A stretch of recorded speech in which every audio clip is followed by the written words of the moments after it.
Jawab Yesus, "Aku berkata kepadamu, sesungguhnya jika seorang tidak dilahirkan dari air dan roh, ia tidak dapat masuk ke dalam kerajaan Allah." Syarat untuk masuk dalam kerajaan Allah, Tumanggor, adalah Dibaptis. dibaptis. Tahan dulu, oke, pelan-pelan. Oke, penting sekali, Markus 10 ayat 15. Omong tentang seperti anak kecil untuk masuk kerajaan surga. Karakter yang ada di sana, kesederhanaan, kepercayaan, semua pelan-pelan ke sana. Markus 10 ayat 15, Aku berkata kepadamu, sesungguhnya barang siapa tidak menyambut kerajaan Allah seperti seorang anak kecil, ia tidak akan masuk ke dalamnya. Kita belum sampai kepada kerajaan Allah itu, pelan-pelan. Karakter yang mengantar kita ke sana. Ini betapa pentingnya konkordansi, betapa pentingnya isi dan keseluruhan dari seluruh kitab suci. Oke. Berarti untuk masuk dalam kerajaan surga itu, engkau harus menerimanya dengan segala kerendahan hati. Menerima dengan segala kerendahan hati. Matius 6 ayat 33, bantu, baku dekat di situ. Tadi Markus, sekarang Matius 6, 33. Matius 6 ayat 33, Tetapi carilah dahulu kerajaan Allah dan kebenarannya, maka semuanya itu akan ditambahkan kepadamu. Kita garis bawahi ada berapa kata kunci tadi ya. Ini penting sekali supaya nanti kita bisa tarik benang merah apa itu kerajaan surga. Oke, yang pertama tadi sudah ditemukan kata kunci. Untuk masuk kerajaan surga engkau harus apa? Tumanggor, syaratnya untuk masuk ke sana. Dibaptis. Terima dengan apa? Kerendahan hati. Rendah hati. Baca kembali 6 ayat 13 tadi.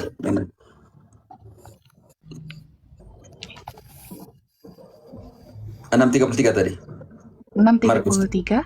Matius. Matius, ya. Tetapi carilah dahulu kerajaan Allah dan kebenarannya, maka semuanya itu akan ditambahkan kepadamu. Artinya kerajaan Allah itu sama dengan apa? Kebenaran. Nanti kita lihat ciri tipologi dari kebenaran ini, prefigurasi dari kebenaran gimana? Oke. Baptis, ingat penting. Garis bawahi dua hal yang penting, baptis dan kebenaran. Oke. Sekarang siapa yang menjadi raja yang tadi telah kita baca? Di dalam kerajaan surga itu ada seorang raja yang namanya siapa? Yesus. Oke, raja ini pergi atau tidak pergi? Pergi. Dia pergi kemana sekarang raja ini? Dalam Dia sudah arti di mana? Maksudnya begitu. di surga. Oke, dia pergi ke surga. Dia pergi untuk apa? Yohanes 13. Yohanes 14 ayat 1 2, ayat 2 3. Aku akan pergi ke rumah Bapa. Di rumah Bapakku ada banyak. Pelan-pelan.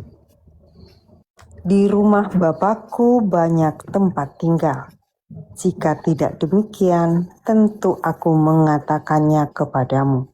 Sebab aku pergi ke situ untuk menyediakan tempat bagimu. Dan apabila aku telah pergi ke situ dan telah menyediakan tempat bagimu, aku akan datang kembali dan membawa kamu ke tempatku, supaya di tempat di mana aku berada, kamu pun berada. Pertanyaan saya untuk Tumanggor. Yesus sudah kemana sekarang? Ke tempat Bapa. Di bumi? Di surga. Tidak ada. Di bumi tidak ada lagi, begitu. Oh, aku akan menyertai kalian. Bantu dulu, ini penting sekali. Oke, kita bantu dulu. Matius 28 ayat 20, pelan-pelan untuk sampai ke sana. Matius 28 ayat 20. Dan ajarlah mereka melakukan segala sesuatu yang telah kuperintahkan kepadamu. Dan ketahuilah, aku menyertai kamu senantiasa sampai kepada akhir zaman. Berarti Yesus walaupun dia di surga, dia menyertai kita sampai akhir? Akhir zaman. Oke, pelan-pelan. Supaya dia menyertai kita sampai akhir zaman sebagai raja, dia punya wakil atau tidak? Mulai pelan-pelan. Dia punya wakil atau tidak? Punya. Halo. Dia punya wakil. Kepada wakil ini dia berikan apa? Kuasa atau tidak? Kuasa. Oke, sekarang kita lihat pelan-pelan. Dia kan raja, dia pergi nih. Tetapi sebelum pergi, dia berikan kunci sebagai lambang kuasa kepada siapa? Matius 16 ayat 19. Siapa yang dia berikan kunci? Kepadamu akan kuberikan kunci kerajaan surga. Apa yang kau ikat di dunia ini akan terikat di surga. Dan apa yang kau lepaskan di dunia ini akan terlepas di surga. Friska, Yesaya 22 ayat 20 sampai 22. Ini penting sekali. Raja akan pergi, dia tinggalkan kuncinya kepada siapa?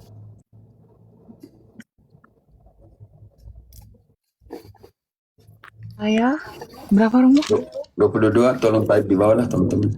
22 ayat 20. 22, 20. Ayat 20 dulu. Oke, Romo. Maka pada waktu itu aku akan memanggil hambaku Eliakim bin Hilkia. Aku akan mengenakan jubahmu kepadanya, dan ikat pinggangmu akan kuikatkan kepadanya, dan kekuasaanmu akan kuberikan ke tangannya. Maka ia akan menjadi bapa bagi penduduk Yerusalem dan bagi kaum Yehuda. Aku akan menaruh kunci rumah Daud ke atas bahunya. Garis bawah di situ. Aku akan memberikan kunci rumahnya siapa? Daud. Siapakah Daud? Siapakah Daud dalam sejarah Israel? Raja. Artinya aku akan memberikan kunci Kerajaan. supaya yang terima melanjutkan atau tidak? Iya, melanjutkan. Melanjutkan kuasa itu. Di dalam Yesaya 22, 20 sampai 22, di sini penting sekali diberikan kunci, diberikan kuasa. Karena itu di dalam ayat 18 ini saya Matius 16-18. Dan aku pun berkata kepadamu, engkau adalah Petrus, dan di atas batu karang ini aku akan mendirikan gerejaku, dan alam maut tidak akan menguasainya. Ini penting sekali. Gereja. Kita lihat di sini. Yang didirikan di atas siapa? Petrus. Petrus. Dan Petrus ini terima kunci Kerajaan. Kamu lihat baik-baik logika. Jadi gereja punya nama lain yaitu Kerajaan Allah. yang kelihatan. Oke. Karena apa? Yang pertama, dia dirikan gereja.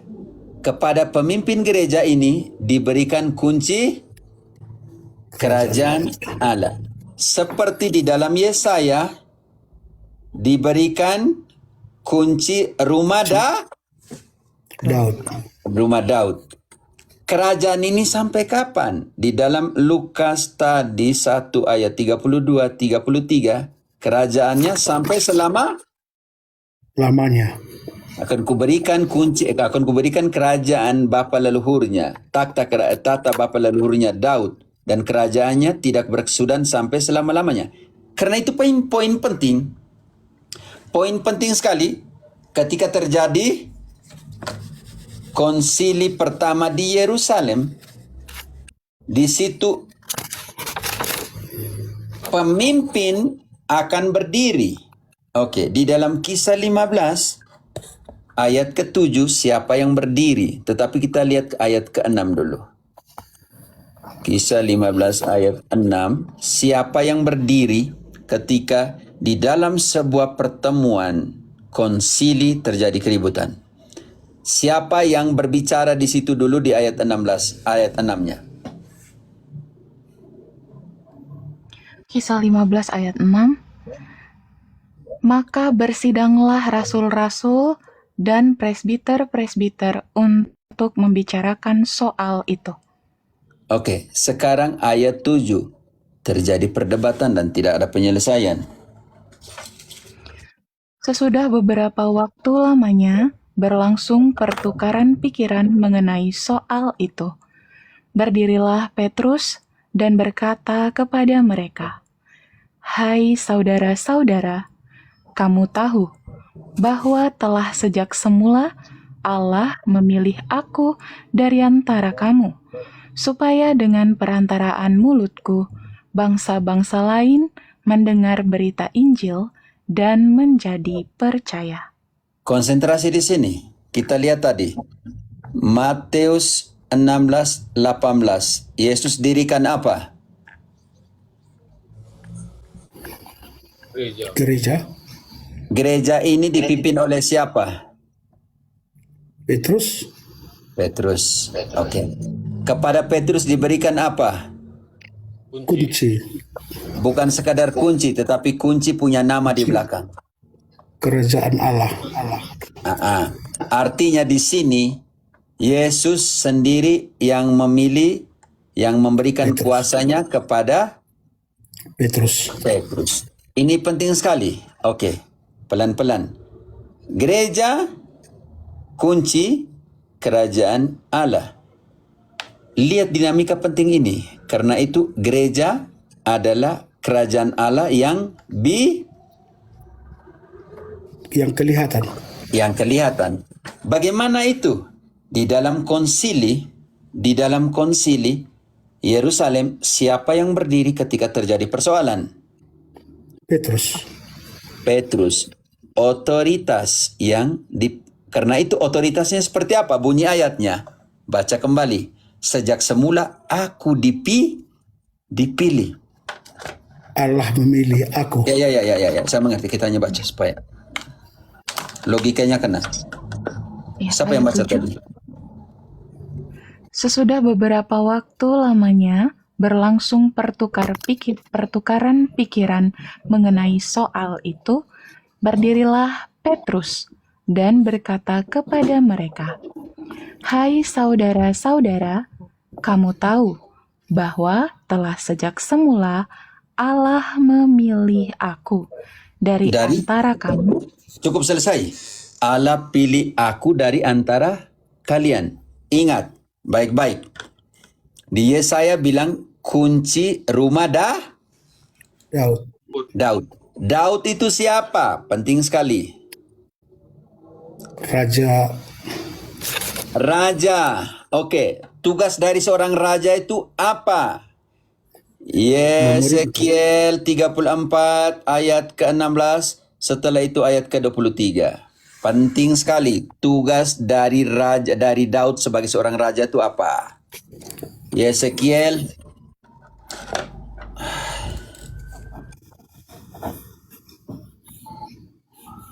Maaf, Pater Yesekiel. baca, kalian tidak dengarkah semua yang di atas ini? Aduh, hancur 34 ayat 16. Yang hilang akan kucari, yang tersesat akan kubawa pulang, yang luka akan kubalut, yang sakit akan kukuatkan. Karena dia adalah apa? Ayat 15. Aku sendiri akan mengembalakan domba-dombaku dan aku akan membiarkan mereka berbaring. Demikianlah firman Tuhan Allah. Ini gembala. Oke, sekarang ayat 23. Gembala ini sama dengan apa? Aku akan mengangkat satu orang gembala atas mereka yang akan mengembalakannya, yaitu Daud hambaku. Dia akan mengembalakan mereka dan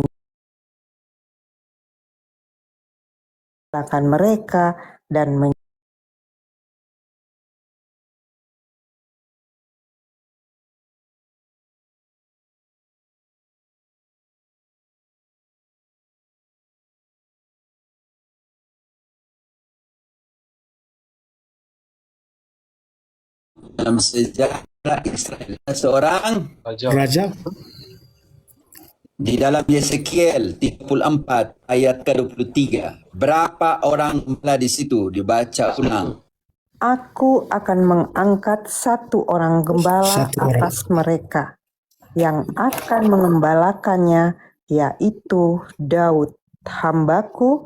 Dia akan mengembalakan mereka dan menjadi gembalanya. Gembala sama dengan apa di situ? Karena Daud ini. Raja. Oke. Sekarang perjanjian baru. Gembala dan raja. Allah bilang apa? Di Yohanes 10 ayat 11. Yohanes 10 ayat 11. Akulah gembala yang baik. Gembala yang baik memberikan nyawanya bagi domba-dombanya. Oke. Ini arti gembala adalah Yesus. Yesus itu sendiri. Tapi gembala ini seperti dalam Yesekiel tadi ayat 34 ayat 15, dia Allah Yahweh adalah gembala. Yesus yang gembala ini pilih siapa jadi gembala di dalam perjanjian lama. Yesekiel tadi Allah pilih Daud. Sekarang di dalam perjanjian baru Yesus adalah gembala, dia pilih siapa? Petrus. Yohanes 21 ayat ke-15. TB1 bantu dulu Rizka atau Yohanes 21 ayat 15.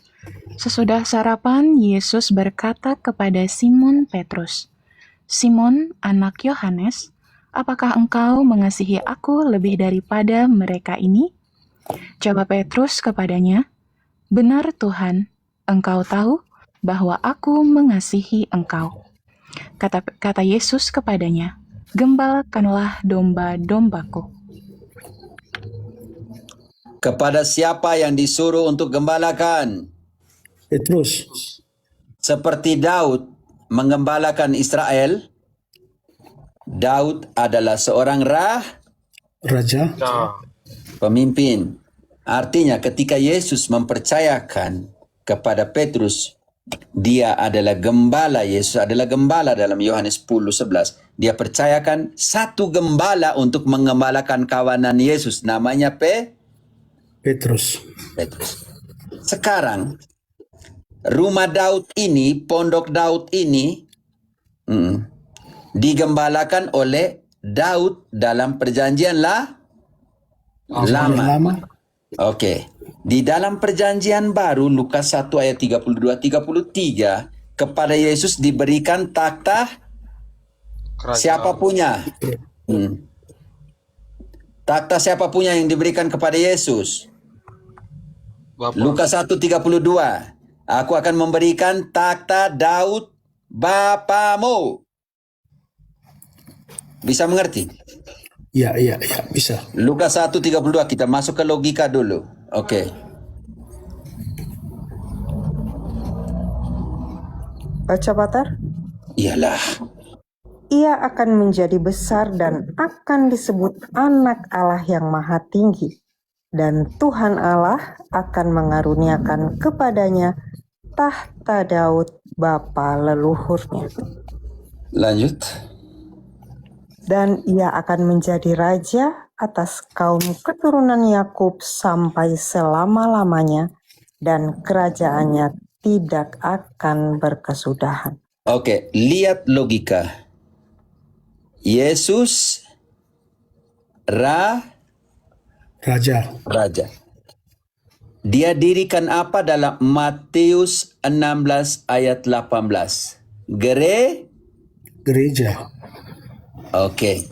Berarti gereja ini adalah rumah Daud yang Yang baru. baru. Analisa itu. Di sini ada pemimpinnya. Di ayat 19, pemimpin ini diberikan kunci. Dan pemimpin ini namanya Petrus. Petrus. Logika pelan-pelan kita masuk di sini. Sampai di sini bisa memahami. Artinya sekarang di dalam Yesaya, menggenapi Yesaya di Matius 16 ayat 19 ini menggenapi Yesaya 22 ayat 20 sampai dengan 22. Diberikan kunci, diberikan kuasa. Karena itu kunci tugasnya untuk apa? Membuka dan menutup. Buka dan menutup rumah Daud. Karena Yesus mendirikan gerejanya. Ini penting sekali. Karena itu nanti bantu dulu di Kisah 15 ayat ke-14. Gereja adalah apa?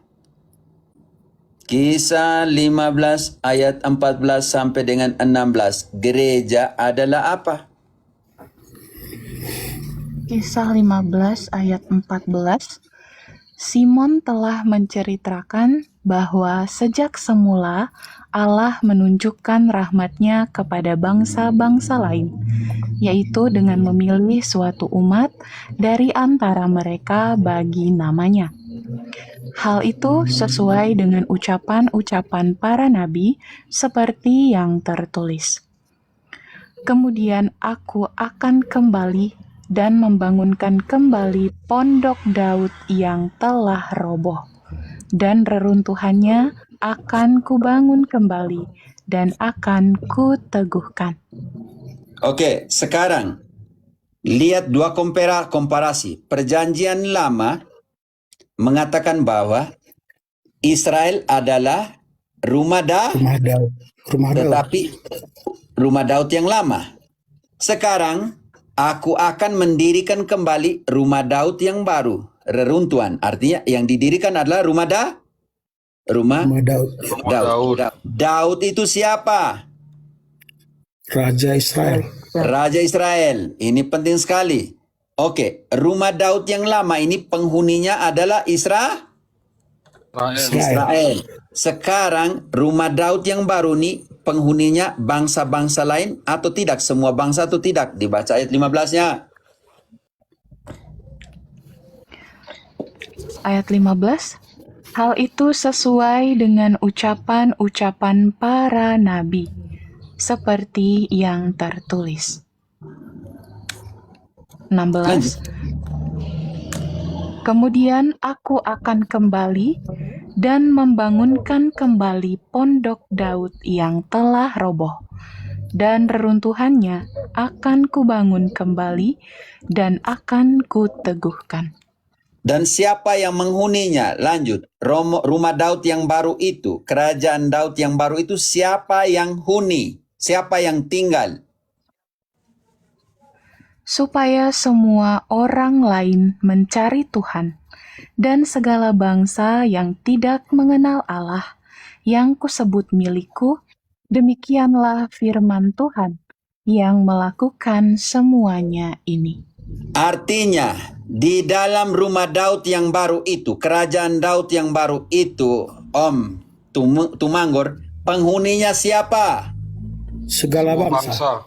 Karena itu bantu dulu IDC Matius 28 ayat 19. Pergi kemana? Karena itu pergilah, jadikanlah semua bangsa muridku, dan baptislah mereka dalam nama Bapa dan Anak dan Roh Kudus. Syarat pertama. Ini penting sekali. Syarat pertama untuk masuk ke rumah Daud, kerajaan Daud yang baru ini, Yaitu melalui apa di situ? Matius 28 ayat ke-19 tadi. Baptis. Baptis. Masih ingat tadi kerajaan tadi, surga tadi? Melalui apa? Baca sandingan kembali, Baptis. Priska. Yohanes 3 ayat 4. Kamu harus apa? Dari ayat 3. Yohanes 3 ayat 3, Yesus menjawab katanya, Aku berkata kepadamu, sesungguhnya jika seorang tidak dilahirkan kembali, ia tidak dapat melihat kerajaan Allah. Kata Nikodemus kepadanya, bagaimanakah mungkin seorang dilahirkan kalau ia sudah tua? Dapatkah ia masuk kembali ke dalam rahim ibunya dan dilahirkan lagi? Lanjut. Oke. Jawab Yesus, Aku berkata kepadamu, sesungguhnya jika seorang tidak dilahirkan dari air dan roh, ia tidak dapat masuk ke dalam kerajaan Allah. Tahan dulu. Ingat. Kerajaan Allah. Lihat. Syarat masuk ke dalam kerajaan Allah tadi melalui apa? Baptis. Sekarang siapa itu? Cuma kau 1 Korintus 12 ayat ke-11 12.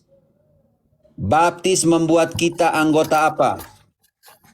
Tetapi semuanya ini dikerjakan oleh Roh yang satu dan yang sama, yang memberikan karunia kepada tiap-tiap orang secara khusus seperti yang dikehendakinya.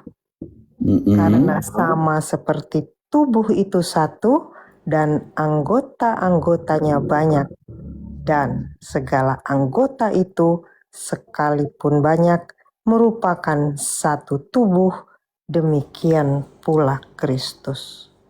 Lanjut. Sebab dalam satu roh kita semua, baik orang Yahudi maupun orang Yunani, baik budak maupun orang merdeka, telah dibaptis menjadi satu tubuh, dan kita semua diberi minum dari satu roh. Tumanggor. Yohanes tadi 3 ayat 3 selanjutnya omong kepada Nikodemus, untuk masuk kerajaan Allah engkau harus Dibaptis.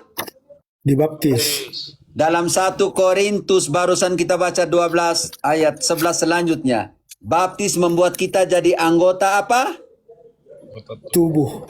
Dan tubuh inilah yang harus kita pecahkan. Efesus, apa artinya tubuh? Efesus 1, Friska 22-23. Tubuh itu apa?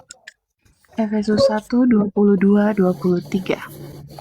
Dan segala sesuatu telah diletakkannya di bawah kaki Kristus, dan dia telah diberikannya kepada gereja sebagai kepala dari segala yang ada. Gereja yang adalah tubuhnya, yaitu kepenuhan dia, yang memenuhi semua dan segala sesuatu. Apa artinya tubuh? Om Tumanggor. IDC, Kolose 1 ayat 18. Yang barusan dibaca tadi, tubuh artinya apa? Gereja. Gereja. Oke. Kolose 1:18. Yesus adalah apa? Ia adalah kepala tubuh, yaitu gereja. Oke. Dialah yang sulung. Selesai. Ya. Sudah selesai. Oke. Logika. Semoga jadi orang Kristen sejati yang waras. Dalam Yohanes tadi dikatakan bahwa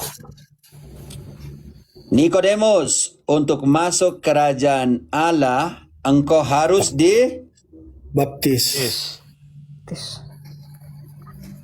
baptis dalam 1 Korintus untuk menjadikan engkau anggota Tubuh. tubuh ini adalah Gereja. artinya kerajaan Allah yang kelihatan di dalam bumi ini adalah gereja. perkara selesai. Kalau engkau mau tanya, Luar biasa.